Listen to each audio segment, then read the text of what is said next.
Guys, তো আমি বেগুনি কালারের বাঁধাকপিটা এখন ভাজি করছি। তো ওর মধ্যে দিয়েছি পেঁয়াজ, রসুন কুচো কুচো করে কেটে নিয়েছি, আর কাঁচা লঙ্কা। বেশ ব্রাউন কালার হয়ে গেছে। এইবারে দিয়ে দিচ্ছি আমি বেগুনি কালার বাঁধাকপি আর আলু। বেগুনি কালার বাঁধাকপি আর আলুটা দিয়ে দিয়েছি। আর বন্ধুরা একটু লবণ দিয়ে দিচ্ছি স্বাদ মতো, আর দিয়ে দেবো একটু হলুদের গুঁড়ো। তো এইটাকে নাড়াচাড়া করছি। সত্যি কি সুন্দর দেখতে, খাবার থেকে মনে হয় দেখতে বেশি সুন্দর লাগছে।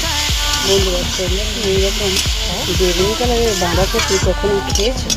যদি খেয়ে থাকো তাহলে আমাকে কমেন্টে জানাও।